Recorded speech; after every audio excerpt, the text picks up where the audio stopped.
Welcome to the Real Paranormal Stories podcast with your host, Christopher Buckner.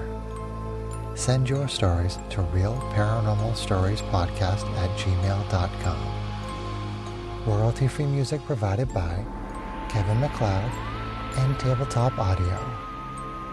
And now, let's take a trip into the paranormal.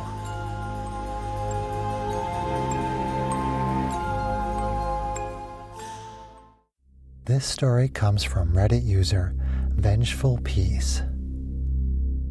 And this is their story.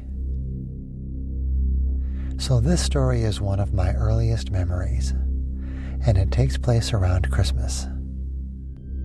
I was about 3 or 4 years old, and my family was having a get-together. I remember I was in the living room standing next to the Christmas tree, while everyone else was in the kitchen grabbing plates of food, having conversations, and laughing. I could see the doorway to the kitchen from where I was, and it was very easy for everyone to look through and keep an eye on me if they wanted to.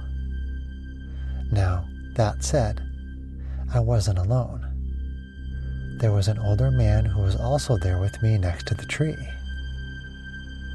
He had glasses and wore a red short-sleeved shirt with black pants. I didn't really know who he was at the time, but he smiled and talked with me. He even held me for a brief moment. I don't remember much past that harmless interaction, but it was a fond memory I had.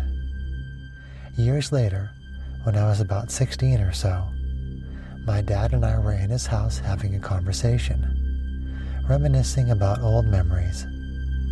Then we started talking about our earliest memories.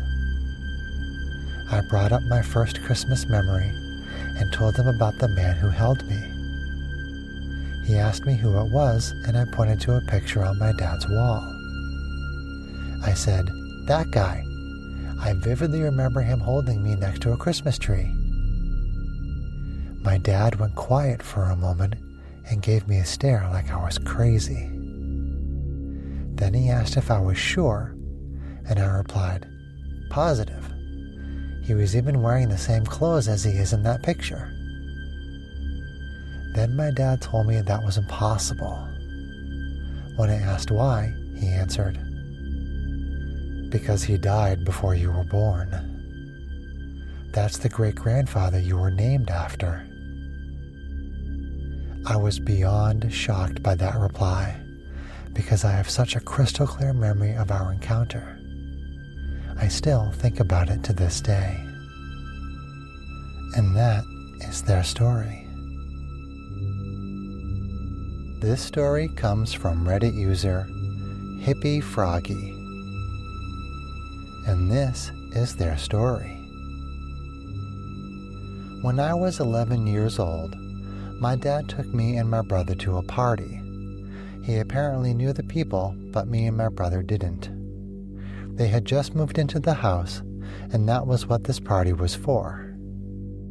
After about an hour, a man came up to me and a group of kids, asking us to go to his house to grab some more firewood because we were running out. Us all being trusting kids all said, "Okay," and ran to have fun. I remember feeling uneasy, but I pushed the feeling aside and kept moving onward until I reached the house. Each person grabbed 2 pieces of wood, but I only grabbed 1 because I felt that I was too small to carry 2 pieces. Everyone got mad at me and said it was only fair, so I went back for another piece. I made them pinky promise not to leave me, but when I came back out, they were all gone. Realizing I was alone, I started to panic because I didn't know my way back. I had never been there before. I started to scope out the area thinking someone had to stay behind with me, but no one was there. I was about to give up and aimlessly walk around looking for my home when suddenly I saw a girl standing by the front door. She had big curly red hair, big blue eyes, red little freckles, and a white nightgown. She wore nothing on her feet. She looked like one of the girls in the group, so I called out to her, but she just stood silently, staring off blankly. The more I stared at her, the more her body seemed to fall apart. Her hair seemed missing in certain areas. She was skin and bones thin. She had twigs and leaves in her hair, and her skin was pale and soaked. I feared she was getting too cold, so I shouted to her over and over again. She ignored me. Finally, I took a step toward her, and she smiled. Her eyes went jet black and empty. She turned around and ran inside, laughing. I followed her and searched the whole house for half an hour. When I came back out, everyone had come back for me, asking where I was. I was panicked and told them about this injured girl that needed help, but they just looked at me confused. They assured me that there was no girl before laughing at me like I was bonkers. I kept telling them about it, and they were just as confused as I was.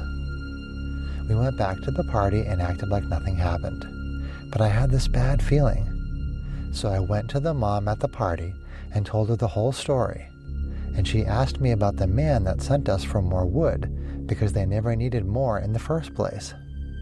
I gave her a description, and she said that man had never been at the party. She didn't know who I was talking about.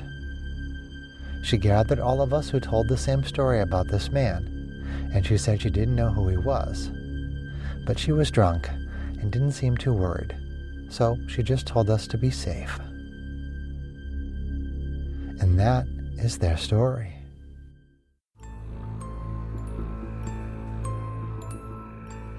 That's all for this episode of the Real Paranormal Stories podcast.